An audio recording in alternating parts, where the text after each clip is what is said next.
YouTube, Metallica, Dyers Eve. We are back to And Justice for All, doing Dyers Eve. Another big request. I say that every time because so many people want so many songs. We're working our way through them. We're doing Dyers Eve today. We've jumped around a little bit. We called Cthulhu last time from Ride the Lightning. Now we're doing Dyers Eve. I feel like this cap makes my head look really thin, really narrow.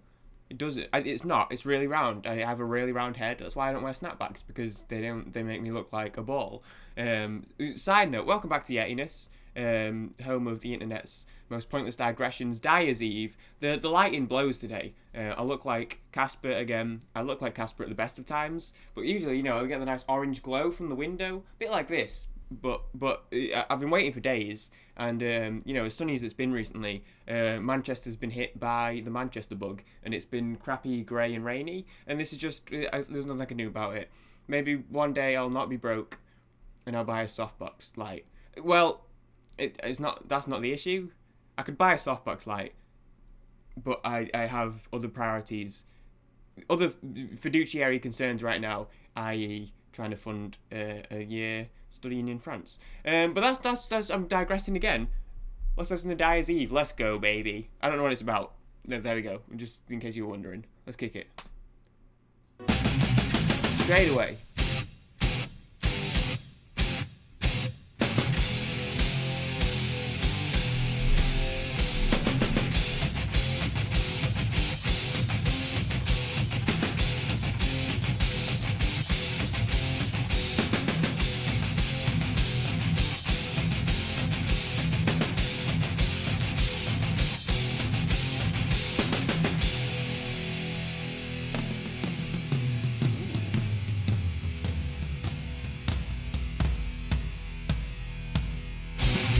Oh, there we go.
I love the pacing of this one, and I've also realised I don't have Genius up, so I'm just gonna stall for a second while I get the lyrics so I can talk about them. The pacing on it, I think is really nice, because immediately it felt like super fast, and it had the pause, and it was like, ooh, Frank Ocean's done a new interview. And the as soon as the vocals came in, it match the pacing very well, and it's interesting because I feel like this is a little bit different vocally from the rest of the Metallica stuff I've heard. I don't know if I just haven't heard him sing this fast. I must have, but just I was like, yeah, no, it's quick. In the hip hop world, we'd say that this has we call it flow.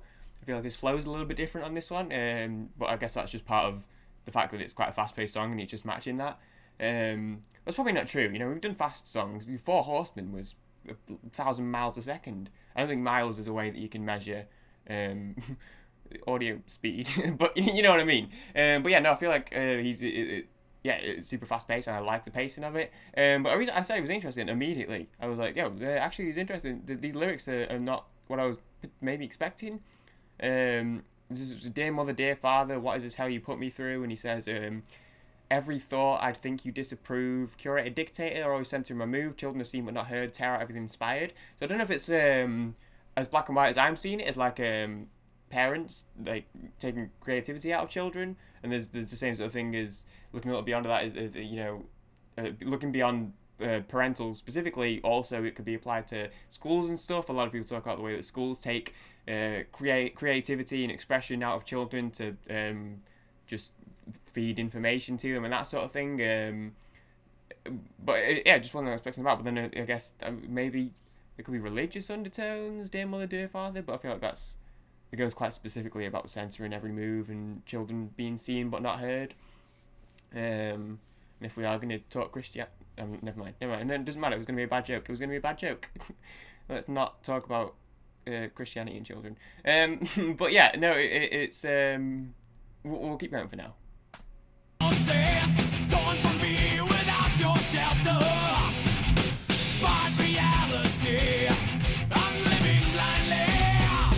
Slow down a little bit. Oh, there we go. Never mind.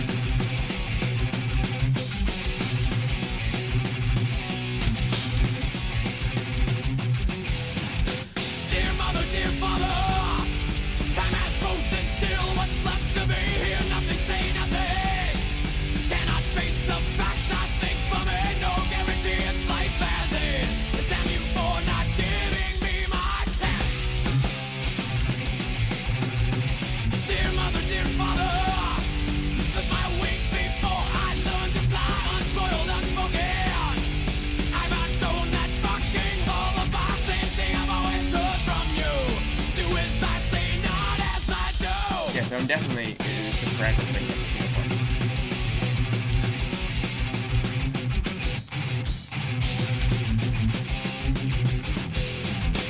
Innocence torn from me without your shelter.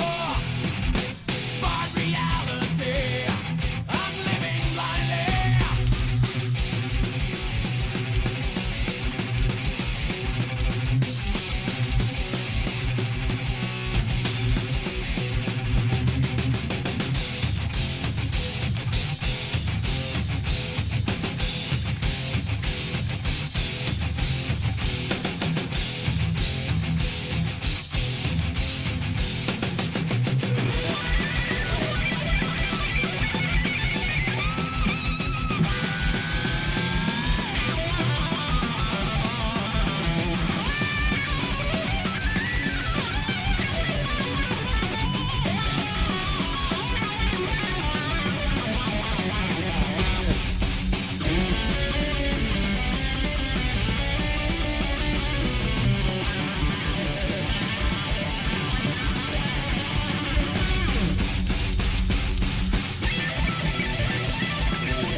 I just need to cool off. There's not even that much of the song left.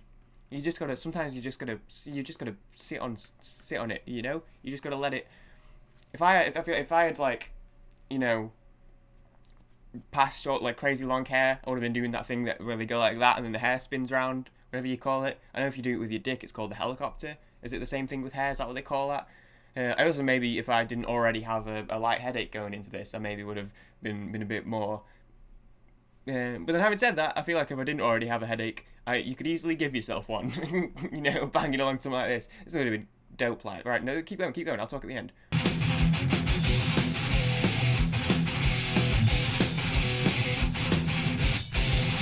in hell without you. Can I cope without you too? Shocked at the world that I see. Innocent victim, please rescue me.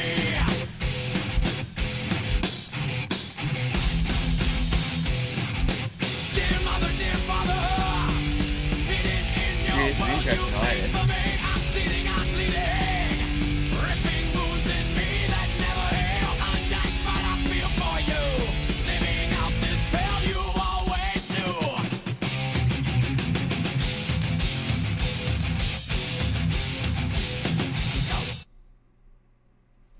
knew. Ooh. Ooh. So I mean, you know, I could talk about the. Yo, have we not done anything off this album? Oh damn, dude. Oh, we done one. I was gonna say I thought one was on this album. It is. I just can't read. Let's talk about the solo a little bit before we get into the lyrics, because that was very good. And it reminded me of almost going back a bit. I want to say this is their fourth album. Let me just check. I feel like this one took me back a little bit. Took me back. Reminded me a little bit more of some of the slightly earlier stuff. First studio album following the death of Cliff Burton. Okay. Which number album was it though? Anyone? Anyone out there? This reminded me of some of the slightly earlier stuff. The solo reminded me a little bit of the second Four Horsemen solo. It reminded me a little bit of Seek and Destroy a little bit. So it reminded me of some of the earlier stuff. But then it also kind of reminded me of the Creeping Death solo, which I guess is the second album, so it's also still quite early.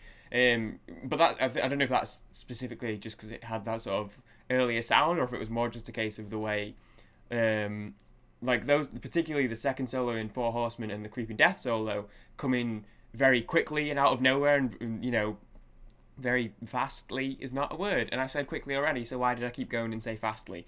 In the way that it was like, Creeping Death is like, he comes in and he does I'm Creeping Death, and then like there's a little bit of pause, and then it just goes, and then it goes up, and then the Four Horsemen one, like they both just like the vocals end, and there's a bit of an instrumental, and then it just comes in like really quick. That's just what that reminded me of. I don't know if I'm talking any sense right now, if I'm talking shit, but probably maybe the second one is the most likely, is based on how my sentences aren't forming right now. Sometimes this shit just melts your brain a little bit. It just needs a moment to cool down and reformulate. That's just what they reminded me of. The pacing maybe is a big part of it, because they were so like fast paced and at you sort of thing. But that's just what I wanted to comment on, because whilst I was listening to it, I was like, oh, this is just what it reminds me of, if that makes sense. So just throw that comment out there. But otherwise, very, very good song, and I think that would be dope live to chuck your noggin all over the place too. But the lyrics were incredibly interesting as well, actually. Some top comment. This song is majestic. There you go. I feel like it was that verse 3 was the bridge, and then verse 3 after the solo. And the refrain as well. So this is where. Right, let me go through this. All right, yeah. So we did the first bit. I spoke about taking that. I feel like, so overall, I'm getting the sort of controlling, almost, like manipulative parents. If we're honing in on a specific thing, there could be a broader meaning to this, or it could be applied to other things, or it could be a metaphor. But for the surface level, what I've taken from this very first listening to it and stuff, like a controlling parent who's shielding their child from the real world, and controlling what they do and how they see the world, and then at the end it sort of comes to the point where I guess they've died, and now as a result the child or person, or however old they're at this point, is struggling to live in the world without them, because they're realizing they're now trying to live in the real world, and their parents have refused them the opportunity to learn about how it really is and to grow and stuff like that. So that's why it's talking about I'm in hell without you, so obviously now they're gone. He can't cope without them. Shocked at the world he see. Innocent victim, please rescue me. So the world is not what he knew it to be, based on the bubble that his parents had him trapped in. And now it's a shock, and he doesn't know how to handle it. And I feel like I'm just regurgitating the lyrics a little bit here, but yeah. So I guess the parents were maybe they were controlling, manipulative. Maybe they were just protective. But is this true story? He's actually talking about his parents. So it says it takes the format of an angry accusatory letter penned by the hand of a child whose fragile psyche was wounded during the developmental phase of his life by the very ones who were supposed to be protecting him and guiding him. So it doesn't say specifically. So it was James Hetfield, a rant against his parents. This context I feel is useful, which is why I'm reading it. His father left the family when James was only 13 years old. His mother died of cancer when he was 16. She refused treatments because of her beliefs as a Christian Scientist. James also felt his parents never allowed him to discover the world for himself, because their religion encouraged insulating and alienating. Didn't your boy mention religion? I believe he did. Blah blah blah. There's a quote here. That song was about being in a cocoon, and now that I'm on my own, oh my god, the world is shocking me. I don't know how to deal with this stuff. I don't know how to deal with grief. So yeah, that's the thing. For sure, religious things. Like strong Christians, or Mormons and stuff like that, who hold like quite strong protective religious beliefs, and then put that on the children, and then the children grow up to not be so religious and suddenly have to learn what they could have learned at a younger age through their own way, like differently, and and later on than quite a lot of people might have, had they not had that level of shielding. But yeah, so I guess that's what it's about, and I guess he is speaking from his experience there. Undying spite for you, living out this hell you always knew. So I guess he's also at the end sort of saying like, yeah, also like they also weren't protecting him from nothing, like they were protecting him because the world is a shitty place and now he's living in it, but he was always going to be living in it. So I guess maybe he doesn't necessarily hold it against them too much because they were potentially trying to protect him and maybe had their best interest in mind, or his best interest in mind, I should say, but also they denied him the chance to be ready earlier on, if that makes sense. But yeah, no, that was just an interesting one because it wasn't what I expected. I mean, obviously I didn't know the song, so I didn't know what it was going to be about, but I don't know, I just feel like that wasn't necessarily what I was expecting it to be about. But what's the second verse? I feel like we've cannot face the fact, I think for me, no guarantee it's life of his as is. So that's the controlling aspect, okay? Saying cannot face the fact, I think for me, it's like they don't like the idea of him being free to, do whatever. And clipped my wings before I learned to fly. And then the do as I say, not as I do, so maybe they were doing their own shit that he wasn't happy with. But yeah, I guess so the main thing is, yeah, so I guess there is a bit of a resentment in that case. You could apply it to a just general protective, but I think in this case, he was quite, I guess, mad at them, had a little bit of madness towards them, and does potentially see them as it was a controlling sort of situation rather than a more innocent protective situation, just by the way he says the things like, damn you for not giving me a chance, you clipped my wings before I learned to fly, and that sort of thing. So yeah, so I guess in this case it was about the controlling parents, but you could apply it to other things as well. But no, it was really interesting actually, because it's quite a specific topic that isn't one, it's quite different. I've not heard a song about this specifically before on the channel so far, so that's an interesting one. But yeah.